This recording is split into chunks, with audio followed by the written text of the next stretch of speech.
Jodi-Ann Burey is a writer, critic, and sought-after speaker on race, culture, and health equity. Her essays appear in various arts, business, and literary publications. Inspired by her personal journey and professional experience in public health, Jodi-Ann is also the creator and host of Black Cancer, a podcast about the lives of people of color through their cancer journeys. In partnership with One Kin, Jodi-Ann is the co-creator and host of Lit Lounge, a curated book collection and author interview series, and the creator and host of Lit Lounge, The People's Art, a monthly prose and poetry salon. She was born in St. Catherine, Jamaica, lives in Seattle, Washington, and will always call New York City her home.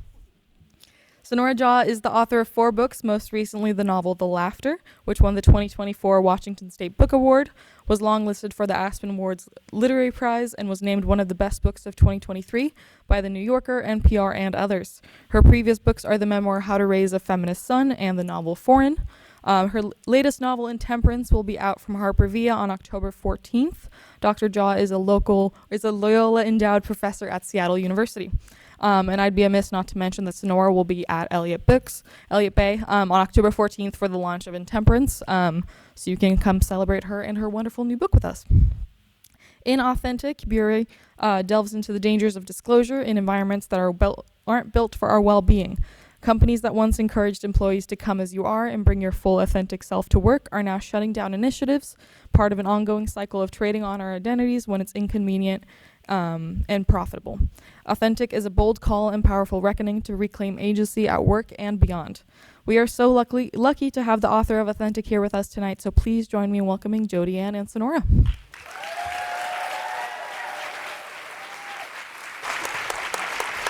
Yeah?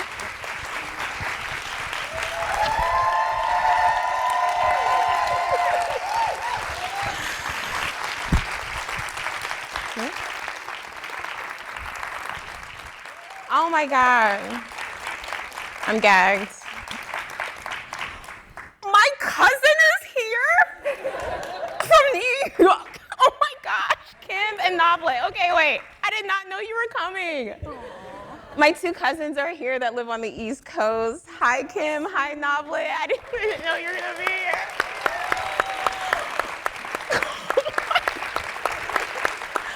You're so sneaky. You're so sneaky. She texted me like an hour ago, hey boo, what are you doing? Okay. Your cousins are sneaky? It's so hard to believe.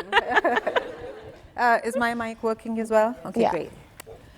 Okay, here we are. Take this in, Jodi-Ann. This is amazing. Crazy. And congratulations on this incredible book, on this incredible evening for you. So, Authentic is deeply researched.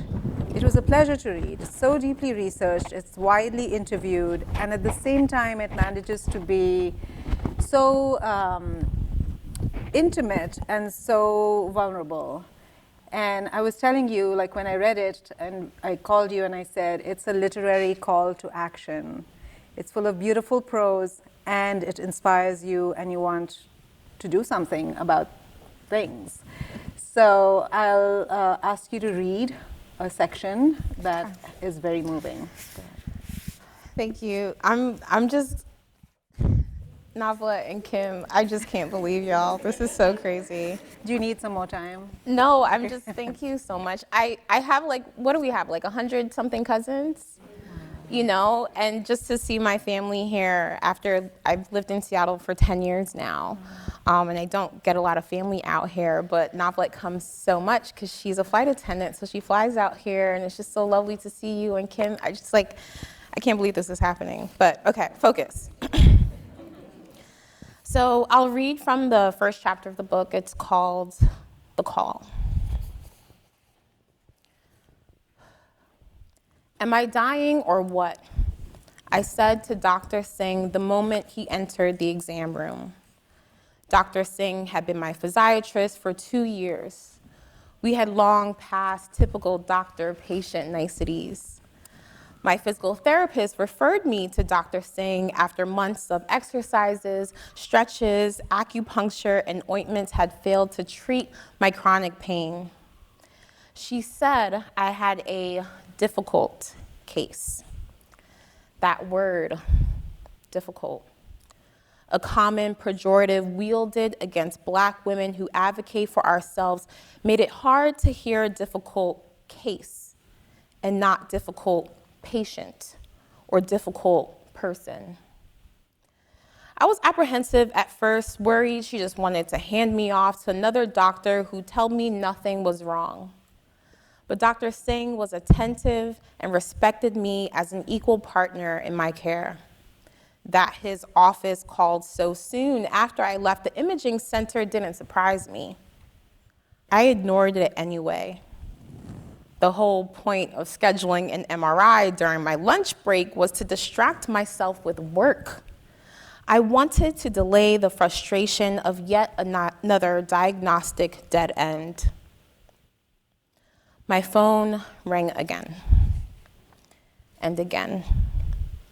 3 missed calls in a row made it clear today was not a day for distraction. 3 missed calls plus an email asking me to come to the clinic veiled Dr. Singh's urgency thinner than a hospital gown. Doctors do not summon patients for nothing.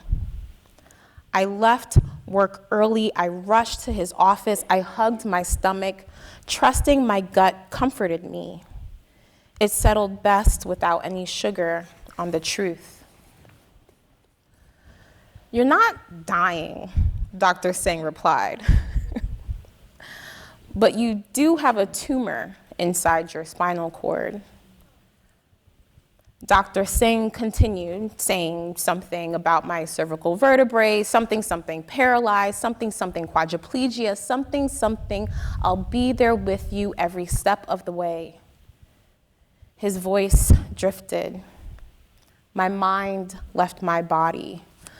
I laughed, but Dr. Singh didn't hear me. Did Dr. Singh hear me? He pulled up my scans on his computer.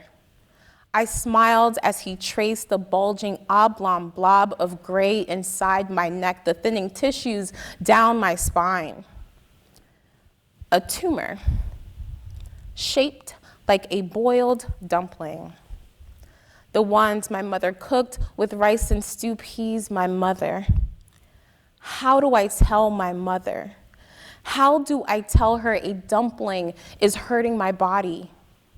Which of the 78 medical descriptors for pain captured the 3 years it took to get diagnosed? Could any express the unnerving combination of relief in knowing and the fear knowing caused? Which words describe how much it hurt me to be so difficult, just so doctors would take me seriously? Heavy, cruel, unbearable, wrenching, numb, terrifying, tender, exhausting. That's it. I felt exhausted.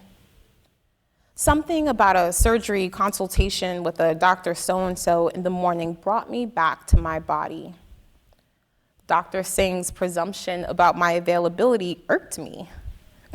I wanted to tell him about all my project meetings in the morning, my business trips to Malawi and Belgium the following week. I wanted to brag that I had already booked a getaway to snowboard in Chamonix and how cool it was that I could do all this when my Jamaican mother grew up walking barefooted to school, allegedly. Nothing spells American dream like a weekend frolicking in the French Alps.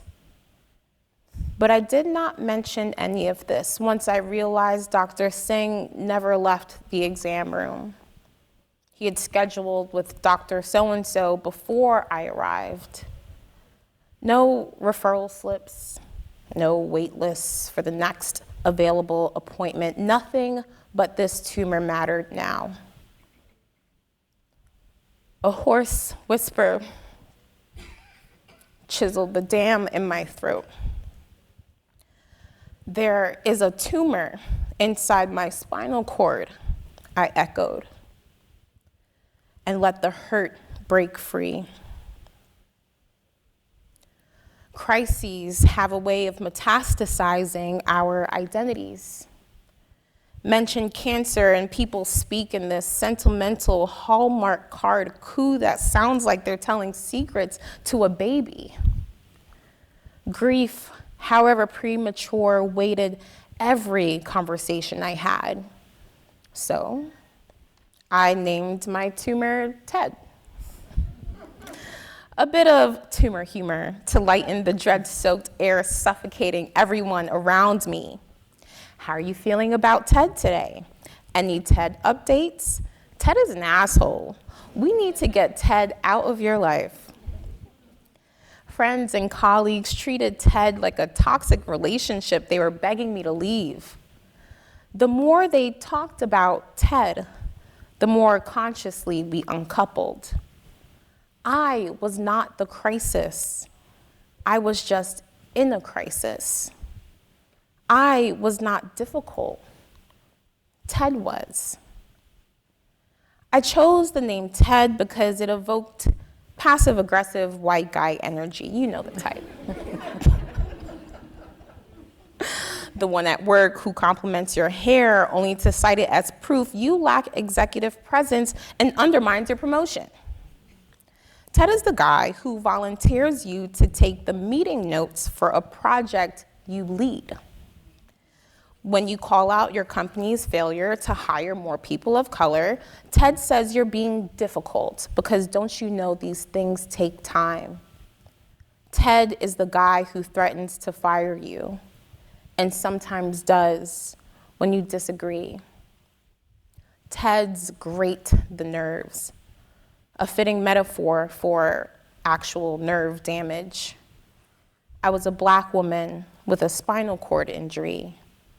Between the tumor and daily exposure to racialized occupational violence, my back was breaking.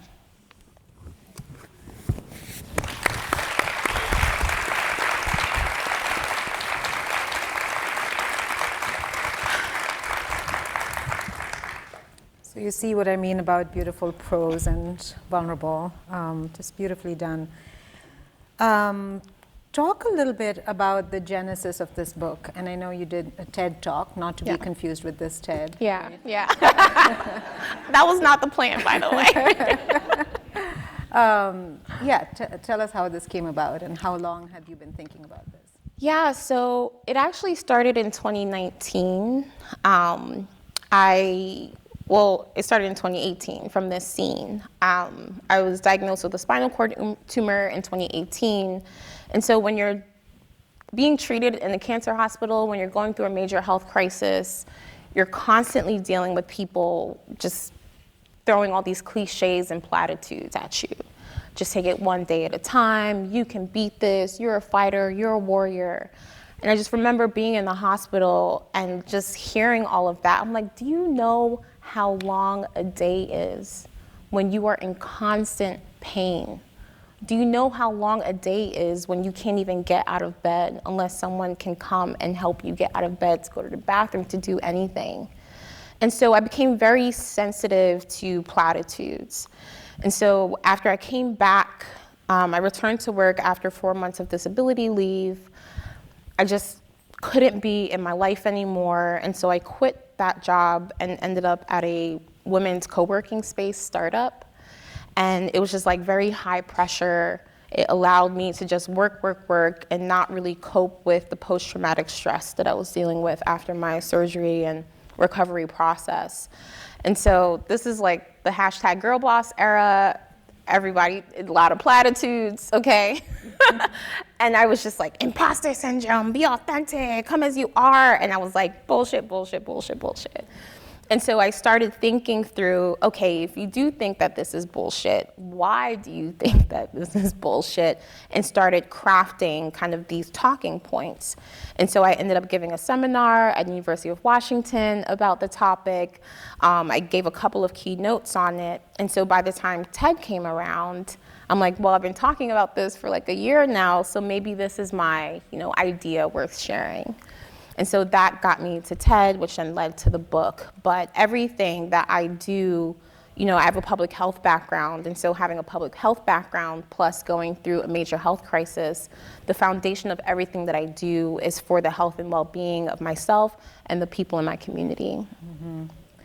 Yeah, and that's something that's so true about big, profound books like this, right? That you've been preparing to write it for a long time before you even start thinking of writing a book, right? So you can tell because there's a lot of depth and backstory and really good, rich material in here. So, one of which is this thing, and we've talked about this sometimes, and there's several people in the audience who will probably relate to it, that companies that rank high in the best places to work list are usually not the best places for Black or disabled people.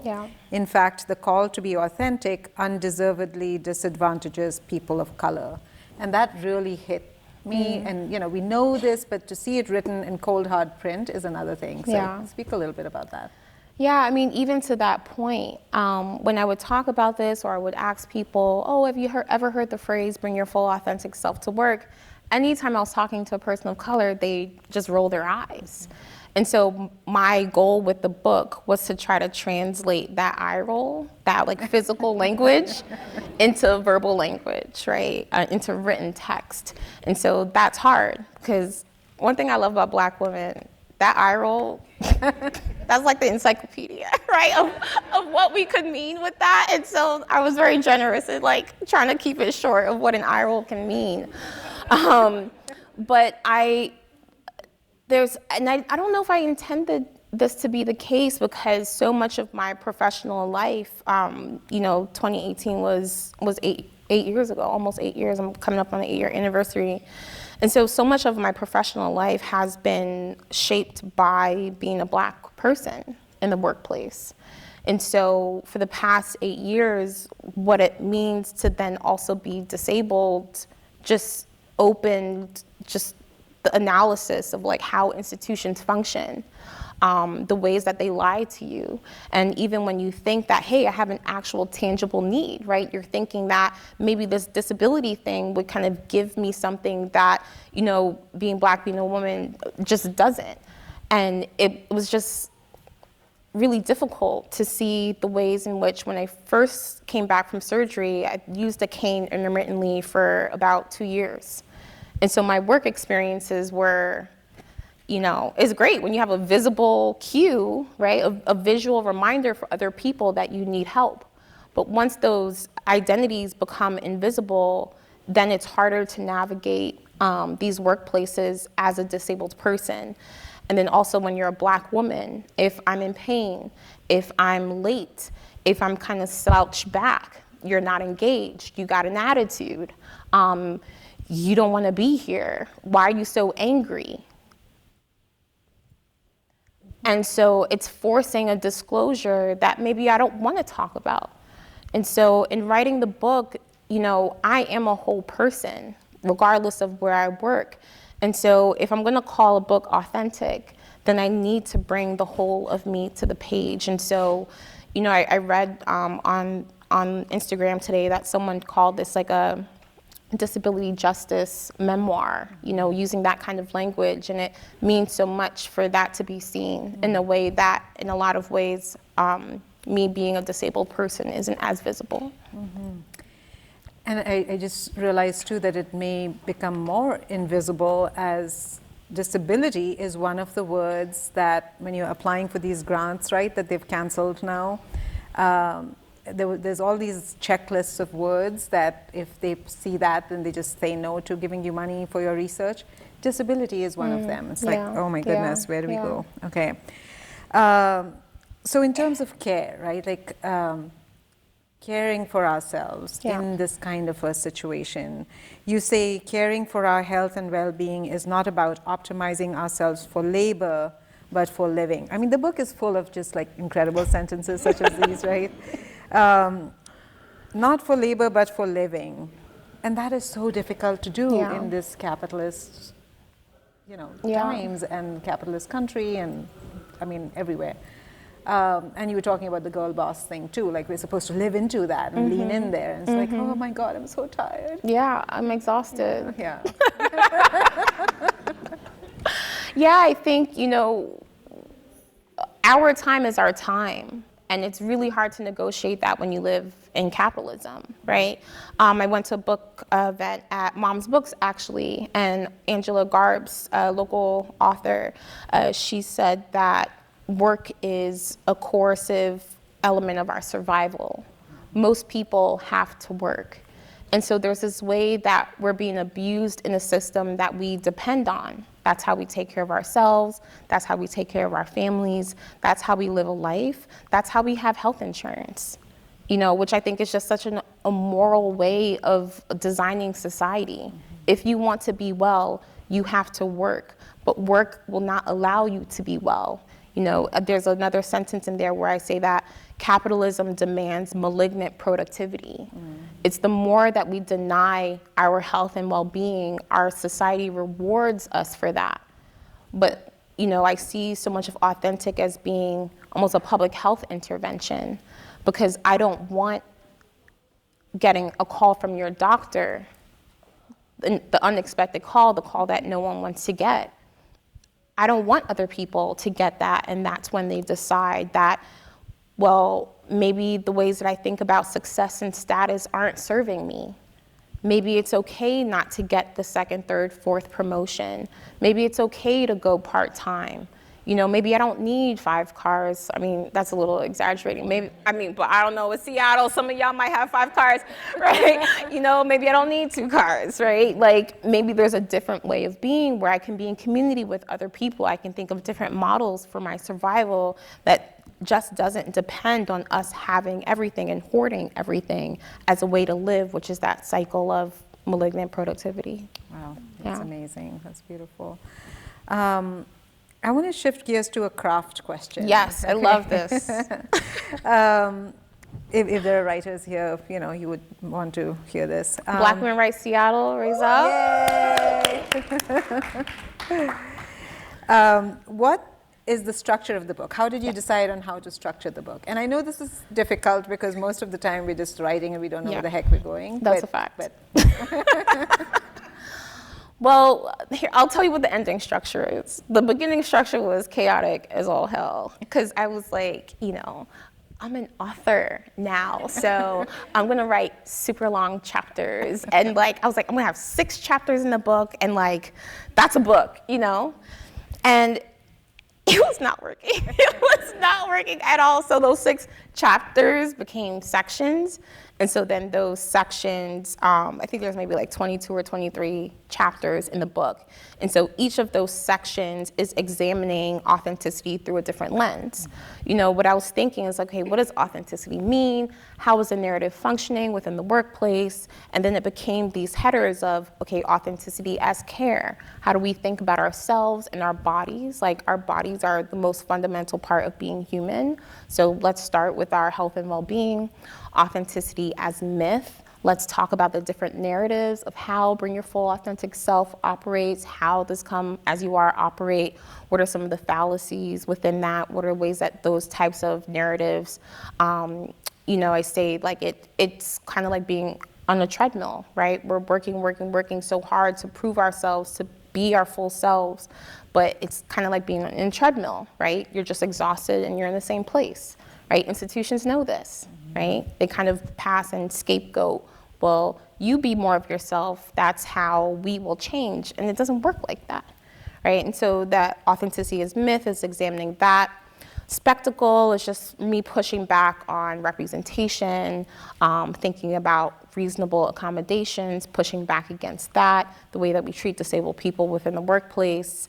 Then we have purpose, because I find that, and I've even seen people talk about the book publicly where they say, oh, Jodi-Ann comes from a corporate background. I really don't. Most of my career has been in nonprofits, right? And so there's a whole section literally just on nonprofits and the ways that, to me, nonprofits are even more insidious than for-profit sector, because what they are attacking is our value system. So there's a way that nonprofits can corrupt our sense of mission. And so instead of just turning away from this particular organization, a lot of people turn away from the sector. They turn away from it completely. There's a quotation in there that I love, and I'm like, I have to include this, where I just chatted with a couple of people on LinkedIn, and they were sharing their stories working in nonprofits and how awful it's been, and sometimes even worse than being in the for-profit sector. And this one respondent said that she said that she left tech because she wanted to, follow mission. She wanted to do good work in the world. And then she's working at this nonprofit, and she said that they were treating her like shit at a discount. So she went back to tech, right? It's like, so you corrupt us against the mission completely. And that to me feels like a deeper betrayal. You call it corrosive. Corrosive, it's corrosive, yeah. And so then the last two sections, I mean, even writing the book, I was really fighting a lot of cynicism. And so I was trying to find a way out of just the muck. And so, okay, what about the refusal? What about our power of no? That is also part of who we are, the things that we say no to. And then the last section is about authenticity as agency, and what does agency really look like. And so the last two pieces that bookend the book is the prologue and the epilogue. I will say this, when I was like an early reader, I'm like, I'm not reading the prologue, whatever, I just want to get to the actual book. No, that's not how you read books, baby. Like, I went back to some old books, and I'm like, oh, you missed all of that by skipping the prologue and the introduction? No. So please read the prologue. Like, I worked very hard on it. But the book is bookended by the lead up to the 2020 election. So there's some pandemic stuff, hold your heart as you go into that. And then it ends with the lead up to the 2024 election. And so it's hard to end the book on a positive note when you end it that way, but it's not trying to be a hopeful book. I just wanted to be realistic about where to put our attention and how to think about our time. That's great. So not only do you not come from a corporate background, you come from a very rich and varied background, right? You have so many stories in here that are so global and come from different cultures. And I think one of them is from the Jamaican background. It's, is it Haig? Yeah, Old right? Haig. Old Haig, Yeah. Can you tell us a bit about that story? She eats children or something? Yes.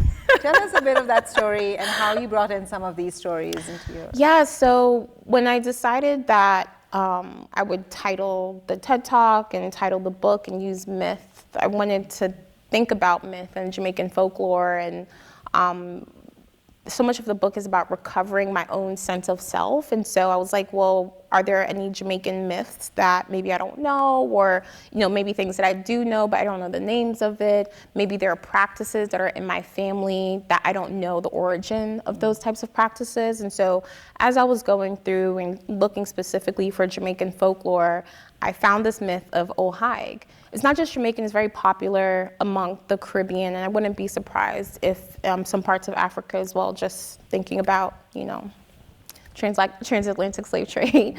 But the myth is that there's this old, like, haggardly woman who has a human form by day, and then at night, she either becomes a fireball, which I think that's the Guyanese interpretation, and then the Jamaicans is that she turns into an owl and kind of goes across the village and sucks the blood and breath out of babies.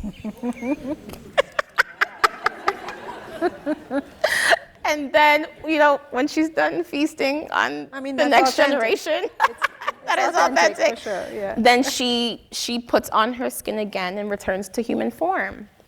So I just found that really interesting about the skins that we put on, the skins that we shed. And, I also wanted to push back against the myth as well, because, that's in the book and reinterpreting it as, I don't really trust myths about women, because they normally cast women as witches and sorcerers and all of this. And so the way I like to interpret it is that she's just shedding the skin like a heavy coat. And as she's boasting, you know, there's a way that maybe she's showing people what a free woman looks like. And maybe we're warning babies against that because, you know, as I was saying in the book, a free woman is a dangerous contagion. When one of us is free, you know, our whole circle gets a little bit more free. And so that to me felt more resonant. But then I did learn in asking my mom and our Wilson family chat, asking, hey, does anyone know anything about Ojai? You know, did Mama, our grandmother, did she keep Bibles open? That's the thing. If you want to protect your babies, you keep a Bible open where they sleep. And so Auntie Cynthia is like, yeah, Mama did that. And just seeing that practice or the myth of that practice in our family just made me feel a little bit more connected to the folklore. That's lovely. It's also a great invitation for all of us to examine our myths and see like what kind of crap was being dealt to women characters, right, in these myths that were being written by men mostly. Probably, yeah. Yeah.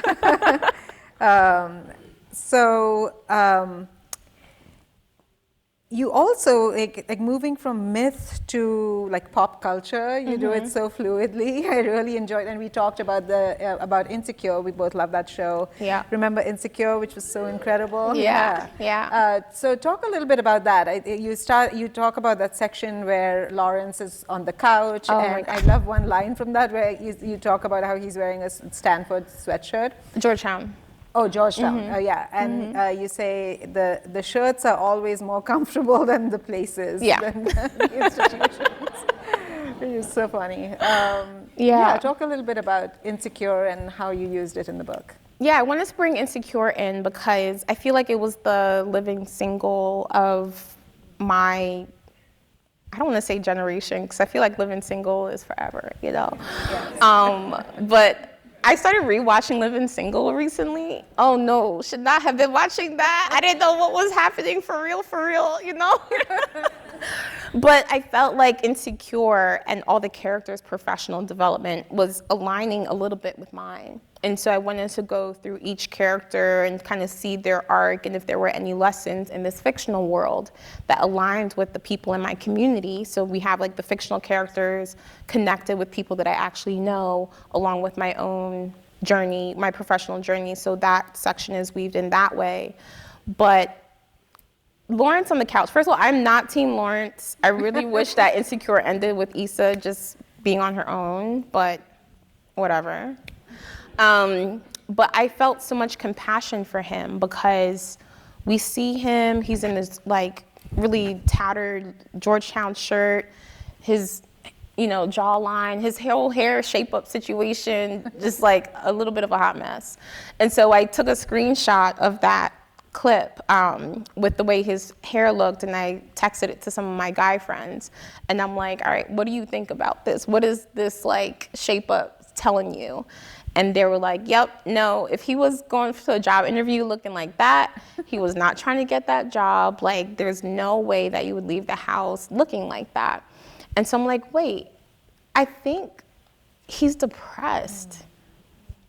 And why wouldn't he be? You know, that chapter is called What Do You Do with a Broken Promise, is the preceding chapter leading up to the Insecure bit.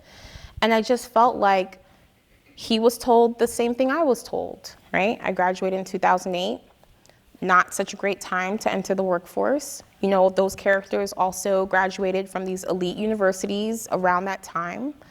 And so they said, you work really hard, you go to a fancy school, you will get that fancy career, and you're gonna get a fancy life. And that did not happen. What else would he do? You know, it kind of destroyed him a little bit, his whole sense of self. And so I just felt so much compassion for him. And I think in feeling compassion for Lawrence, I felt compassion for myself in the ways that my career didn't start off the way that I wanted to. Everyone's out here clowning Lawrence for working at Best Buy. I spent 2 years working full time as a personal trainer. And in the beginning it was cool, and then it wasn't. When I felt like my clients were living the type of life that I wanted to live. And this wasn't what was supposed to happen to me. right?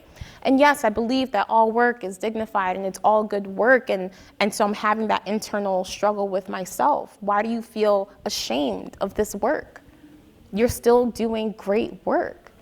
And so I was just so torn. And so I think watching Lawrence's journey helped me kind of forgive some of the ideas that I had about, what it means to be a professional and to have a good job, and kind of unlearn those things. Because the reality is, I made way more money as a personal trainer than I did when I was working in charter schools.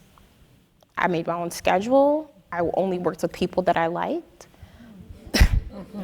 And had I not had the experience in my 20s doing wage work, I would not have the skills that I have today to be an entrepreneur. I could not be here if I wasn't working as a personal trainer for those 2 years. So anyway, pop culture was just a way for me to examine my own life and to have more grace. If we're going to have more grace for Lawrence, I had to have more grace for myself. That's beautiful. That's incredible. Thank you. In having more grace for ourselves, and also going through the ins and outs of discovering, which job feels, where can we actually bring ourselves, our whole selves to work, we then encounter the spectacle, right? We then encounter the place that says, oh, be yourself. We totally love you just the way you are, right? And so and at no level, right, whether you're a fitness trainer or you're working wages, at no point does that really end, right? And you have to have a ton of agency to recast it and reframe it, as you say in the book. Talk about how that kind of follows even big stars, like you've talked about Serena Williams. Talk a little bit about that phenomenon. Yeah, I mean, who here doesn't love Serena Williams? I think in writing this, I realized how much I attached my own sense of self to her. Her win was my win. Attacks against her were attacks against me. We always have this thing where we say, like, that happened to Serena Williams. That's happening to all of us. Like, we tie our stories. Serena Williams almost died during childbirth. They didn't even listen to Serena Williams. Why would they listen to us? So there's this way that we think of ourselves, through what happens to celebrities. And like Serena Williams is just like such a prominent case for this. And so when she narrated this commercial called, this was in 2019, back when I was doing the girl boss stuff. I was paying more attention to narratives about women. So Nike had this commercial called Dream Crazier. And so it was all about, like, they have a similar one now called If You Can't Win, Then Win. Have y'all seen this commercial? So in 2019, the tagline was like, if they call you crazy, then show them what crazy can do, and she's talking about her own story and talking about all these accomplishments of women and girls in sports. And I'm like, every time I watch this commercial, I'm like crying, because I'm like, Serena, And then a couple of months after that, a long distance runner, a world championship runner, Alicia Montano, she came out with her New York Times op-ed, and her campaign was called #DreamMaternity. And she talked about, and she used the same kind of language of that commercial, and talked about the ways that Nike, who she was a sponsored athlete for Nike, and the Olympic Committee, if you were pregnant or postpartum, if you were not actively running, you did not have health insurance. You didn't have it. And so, these people are not on teams, they're not a part of, their relationships are with sponsors. And so if you are not running, they have nothing to sponsor, right? And so she's advocating she became known as the pregnant runner because she was racing when she was 6 months pregnant, then 8 months pregnant, and it became this big spectacle of oh my gosh, look at her, she's running, she's the pregnant runner. And she's like, yeah, I didn't have health insurance.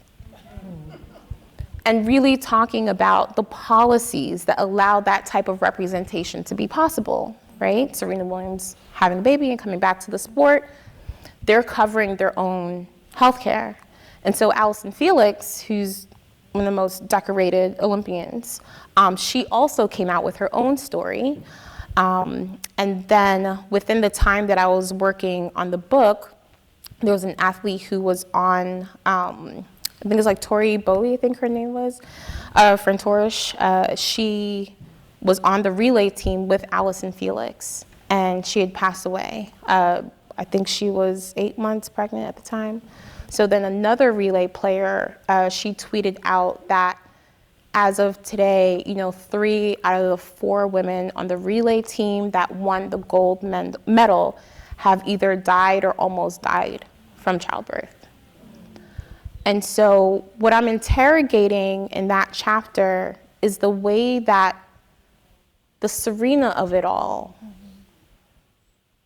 I don't want to do the analysis, right? I don't want to look at that, because with Serena, I can feel so seen. I don't want to look. I don't want to look at the analysis. I don't, right? I want to feel represented.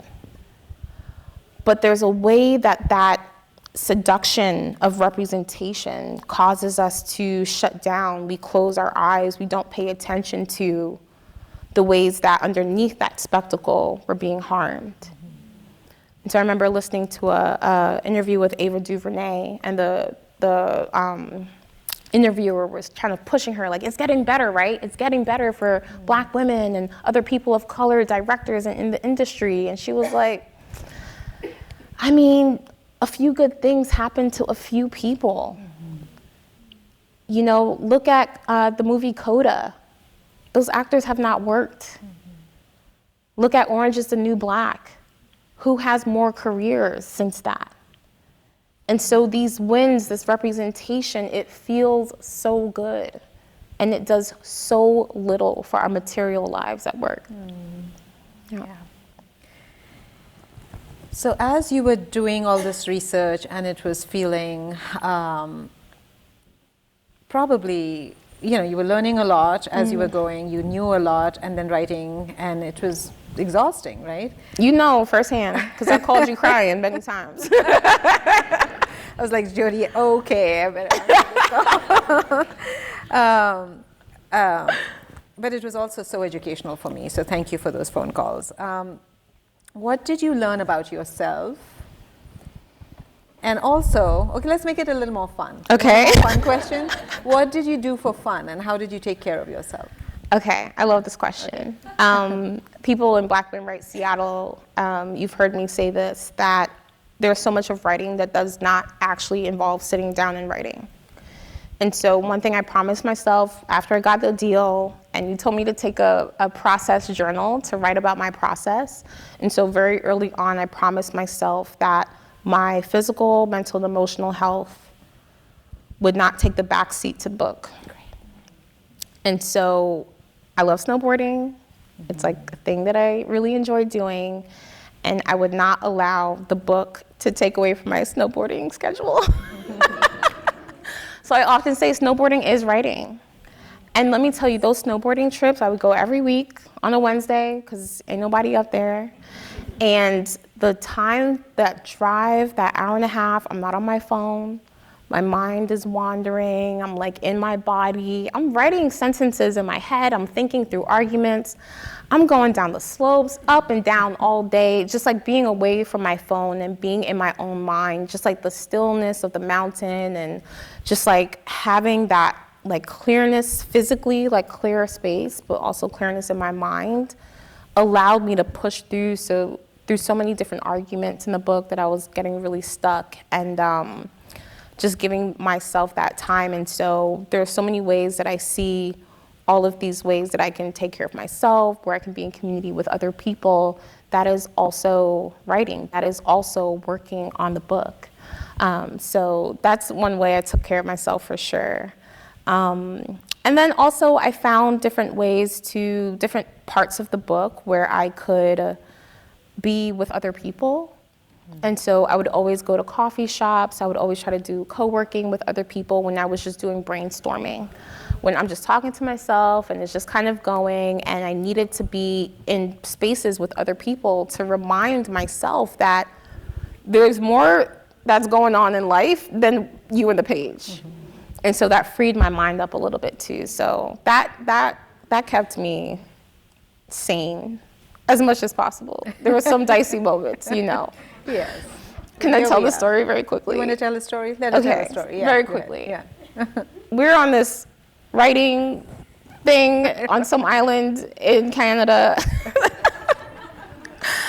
And everyone's like, oh yeah, let's go out into the water. One of the guys in the group had a boat, of course, Albert, right? Yes, that's right, that was his name. And I was like, I'm not going on the boat. I gotta work through this argument. I can't do it. Da-da.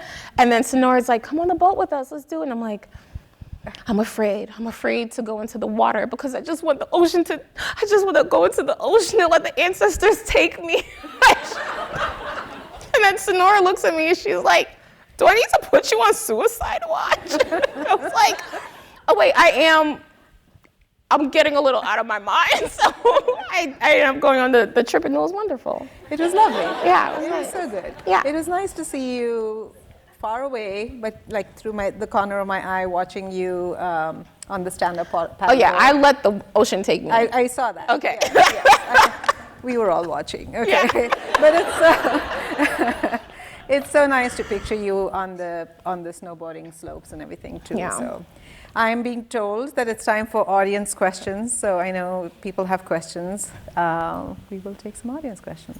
And we'll bring a mic to you if you want to raise your hand. We have one here in the front row. Do not give Kemi a mic.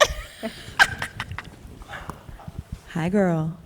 Hey girl, hey. I would like to ask you a question about like timeline. Like you wrote the book in a particular era where you're thinking about your relationship to work and Black women's relationships to work, thinking about concepts of authenticity in a particular time period.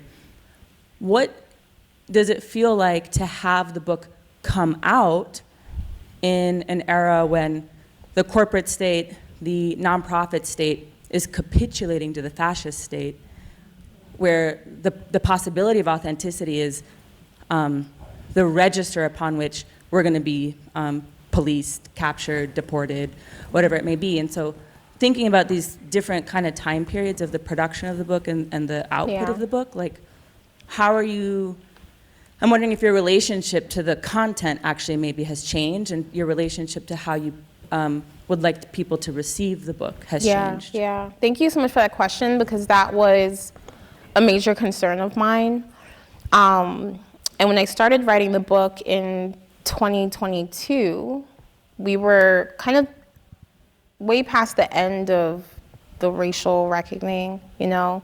And so it's kind of speaking to that, but also noticing that there are these cycles that always happen. A friend of mine, she did the podcast, The Nod, or for Colored Nerds. They did two podcasts, and for Colored Nerds, they had this game where they would say, is it good or bad for the Blacks, right? And so they would have these debates in pop culture, is this good or bad for Blacks? So actually Lawrence was one of the topics. Like, is Lawrence Walker good or bad for Black people, right? It was like a little silly. But that framework of like good for the Blacks, bad for the Blacks, and like, okay, 2021, 2022, in some circles, like, all right, we're looking for a lot of Black people. Black people are getting jobs. A lot of Black people are getting opportunities. There are these ways that corporations are trying to, you know, meaningfully address a lot of the occupational violence and racial discrimination within the workplace. But every single Black person I knew that window was going to close. And then at some point we might be up again. And so in the very beginning, I was writing to the cycle, this kind of boom and bust of our interest in, you know, diversity and inclusion, whatever we call it in whatever era. It goes down, and you know, there's a sense that has that cyclical nature of it, that these institutions will trade on our identities when it is convenient and when it is profitable. So as that kept going, And then, what was happening with Trump, I talk about Trump in the book, but I never mention his name. He's only referred to as the president who wanted us to inject our bodies with sunlight and bleach. It's the only way he's referenced. So as I was seeing what was going on with the 2024 election, and then now I'm in revisions, the book is typeset, and we're seeing the ways that, the material realities of this DEI thing is changing so quickly. My team threatened me with fines. I'm only here so I don't get fined, right? Like, for all the changes that I was making, because I wanted to put in these little points throughout the book so the reader knows that I know that this shift had happened. But once I read through the whole book, the argument never changed. I was always speaking to this era, which would not have existed in the same way if Kamala Harris had won, but we would be back in that representation game. So the book would still speak to that.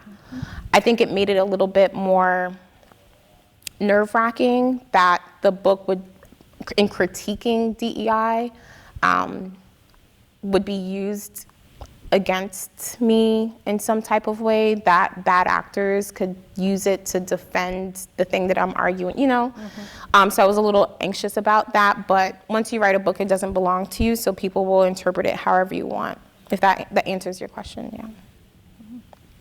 We have another question here, and then we'll bring a mic to you next.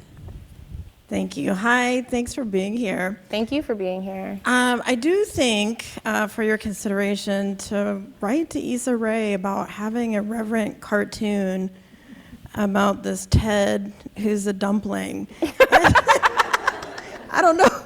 It just occurred to me. That's not my question. Okay, great. Noted. It's interesting because I find that authenticity is kind of like a moving target, and much like there's this kind of decolonizing of the mind, what we knew as our true selves is actually something that we didn't discover for ourselves, especially as women and women of color. So I'm curious how you kind of set out to define authenticity before you started writing it, so you could tether yourself to what that means. So I love that desire for tethering because I felt that as well. But the reality is that authenticity is incredibly nebulous. I think for me, it's hard to define myself fully within a vacuum of the institutions. And so I was just saying to my friend Jasmine earlier today, like, I love that I'm so assertive. I love that. I love that I'm opinionated. I love that I'm contrarian. That's Dr. Singh, everybody.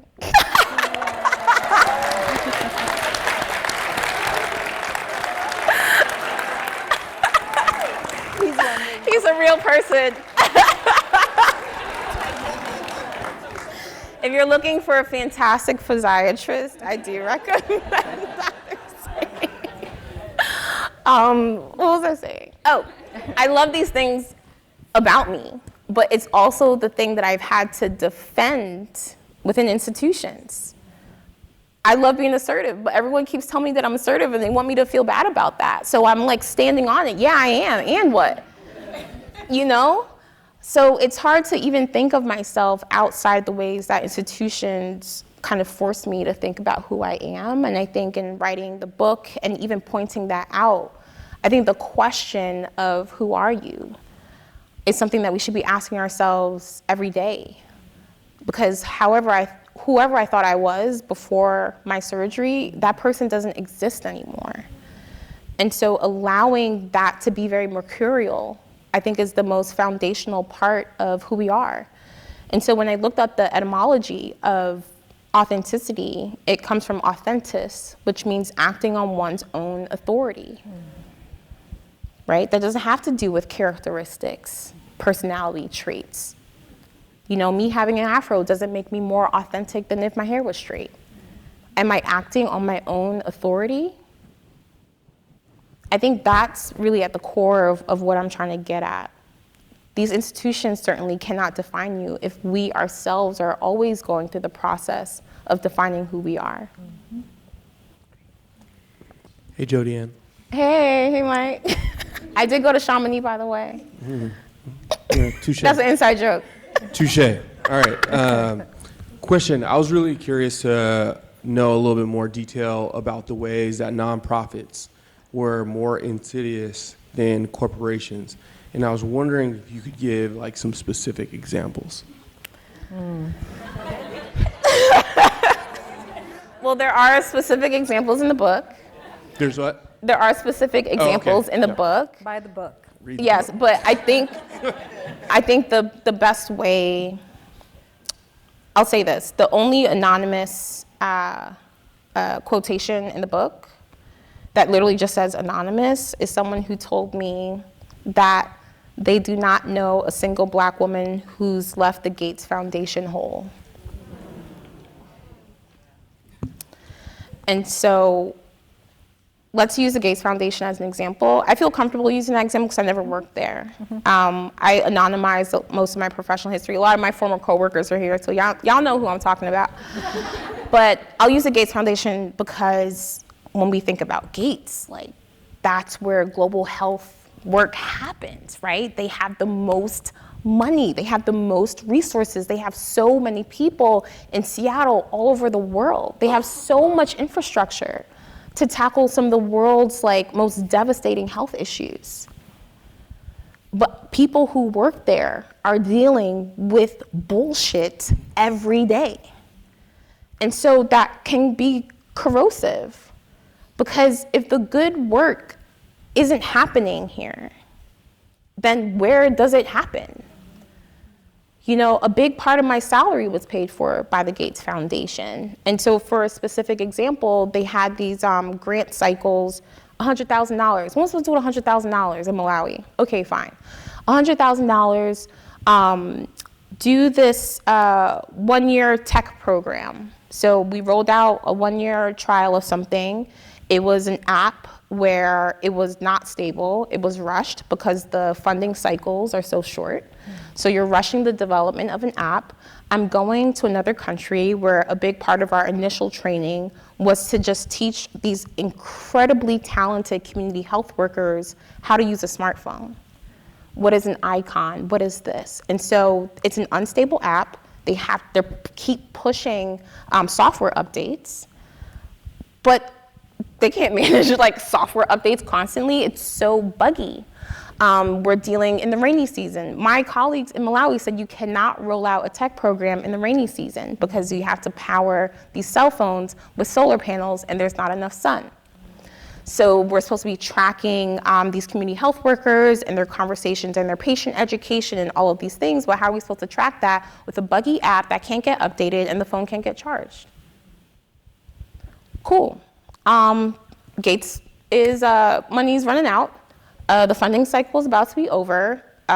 Program's kind of done, and I'm supposed to go to some conference, where was I?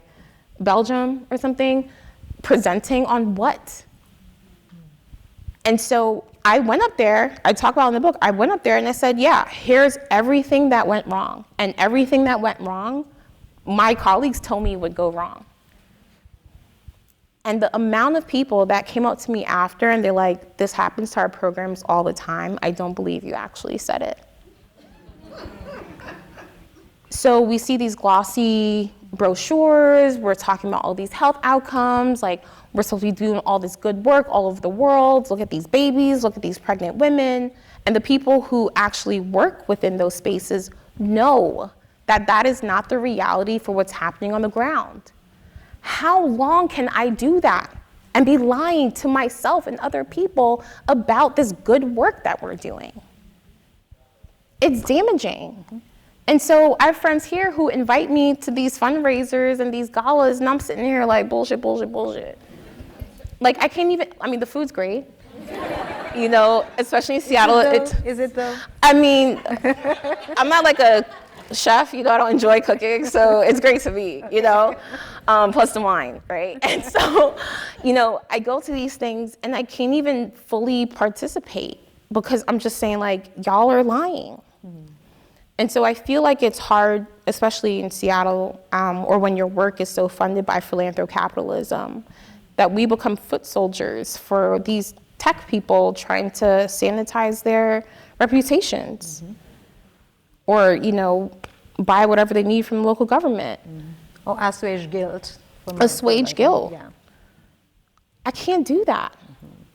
And then also not be able to, like, Joshua's here. When I left nonprofits, what is the first thing that I bought? A freaking mattress. I was like, yo, I'm about to have like a nice mattress because my salary just doubled. Right? So anyway. We have a question up here. Hi, Jodi-Ann. Hey. So to borrow sort of a concept from Michelle Obama's book, Becoming, I feel like the thought is that we're always becoming, and I'm thinking for your book, I was thinking through like how maybe your definition of authenticity changes as you change. So I was just kind of wondering, from where you were as sort of like a little girl, what she thought maybe, what little Jodi-Ann thought was her authentic real self, to now, how do you think that that's changed? Wow, how has it changed? Is that more compelling than how it stayed the same? How it's changed, I wanted the briefcase, I wanted the pencil skirt, like, I thought that that's what success looked like. You know, I wanted to be just like click-clacking down the hallway and just be like, yes, John, and, you know, like all that kind of stuff. Like, I wanted to be an attorney, I wanted to be a doctor, I wanted those like important jobs. And I don't want that anymore. I don't use a job to define me. I always joke, I'm like, I've been unemployed for like 6 years, right? I've been writing this book, I've been trying to figure it out. And when I decided to work for myself, the first thing that I promised myself is that I would not make decisions based on money. That was not always easy, but I wanted to prioritize my health and my well-being. And I think when you're just young, you don't think that way. You don't think you'll ever get the call. You think you'll live forever. And so I think for me, I care less about how people perceive my work, and I'm more invested in, do I feel good about myself today? That's great. We have time for one final question up here at the top. Hey, peace. I'm Dominique. I am a nomad. I left Fort Lauderdale, Florida in March of 23, maybe 24, on an $85 flight to Colombia. And I went into the mountains for 30 days and hiked every day and prayed and listened to audiobooks and built a really deep relationship with Mother Earth. You know, it became like this nature-based healing thing. Mm-hmm. And I've been on the move ever since. And I was so burnt out. Mm-hmm. And realized that I was managing a lot of Black rage and Black fatigue. And I was pissed. After 2 master's degrees from the New School in Ohio State and working in 5 continents, I was constantly negotiating severances for these very toxic, violent environments that, similar to what you were saying, was asking me to reduce my light constantly. So in elementary school, middle school, high school, first generation, upward bound student, people are telling me like, hey, you can do whatever you want to do. Show up as yourself. And you get there and they're like, no, Black girl, you can't actually. Yeah. I'm blown away by Ta-Nehisi Coates. I think he's just like the dopest writer ever. And like for me, I'm always thinking about the case for reparations because people think it's like, you know, a 400-year ago type of conversation. And it's like, no, like I've been treated like crap post-grad school. It's been 12 years, you know, of just fighting in the workplace. And that's cost me retirement. I've had to relocate, savings, like all the things, while like my colleagues continue to climb. So I guess my curiosity is the relationship between reparations now and this really deep racial component that I think sometimes gets pushed into a Black Lives Matter sticker on a lawn sign with our NPR white liberal allies. But like, how can our allies who are non-Black support us in making sure that this cycle is interrupted and that it stops, and that Black children and brown children aren't graduating from college and going into these workplaces that just, they're awful, dude. Like, they're awful. You could be the smartest, coolest, most stylish person there, and that actually starts to work against you. Yeah. And it's isolating. It is, and unhealthy. I think for that reason, and even hearing your story, and thank you so much for sharing that, and there's so many people who have experienced that, myself as well, I'm sure you as well. The word microaggressions is not in this book. It's occupational violence, right? This is structural violence, right? What they're stealing from us is our time of like healthful living. And there are ways that we can burn out that you cannot vacation out of, you cannot massage out of, you cannot PTO out of the amount of physical damage this kind of occupational violence has in our lives. And so I think for me, to the question of allies and all of that, there is no mystery behind what institutions need to do. I personally believe we are very near saturation of ideas of how to have equitable and justice-focused workplaces. And what we've seen in the past couple of months is that once them political incentives change, they don't got no problem saying straight up deuces on all of that. And so personally, it's not my objective of the book, and it is not my objective in my work to tell white people how to be better. I think if I were to tweak that a little bit, I think we need to unlearn the expectation that information is the problem, right? Information is not enough to compel behavior change, right? That's like public health 101. Information isn't enough. And if people know better, they'll do better. That is also not true. 2020, they should have known a lot by 2020, but 2020, they learned a lot more, and look at where we are. So it's not my personal work to put my limited time and attention on telling people things that they already know. And so what I do hope is that for folks who think of themselves as allies, who think of themselves as co-conspirators in this work, you ain't gonna find no checklist in here of things to do because you already know, but I hope you can think with me in the book to have those conversations that don't really got nothing to do with me and how you're gonna work on these institutions, because I'm trying to be as healthy as I can, and I want my people to be as healthy as they can. That's amazing.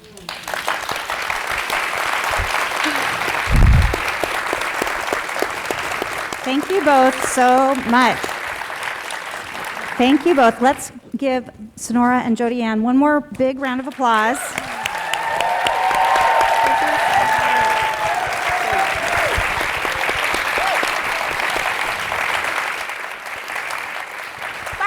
And thank you so much. Ooh, we got standing ovation. Look at you. Yes. Well, thank you all so much for coming out tonight.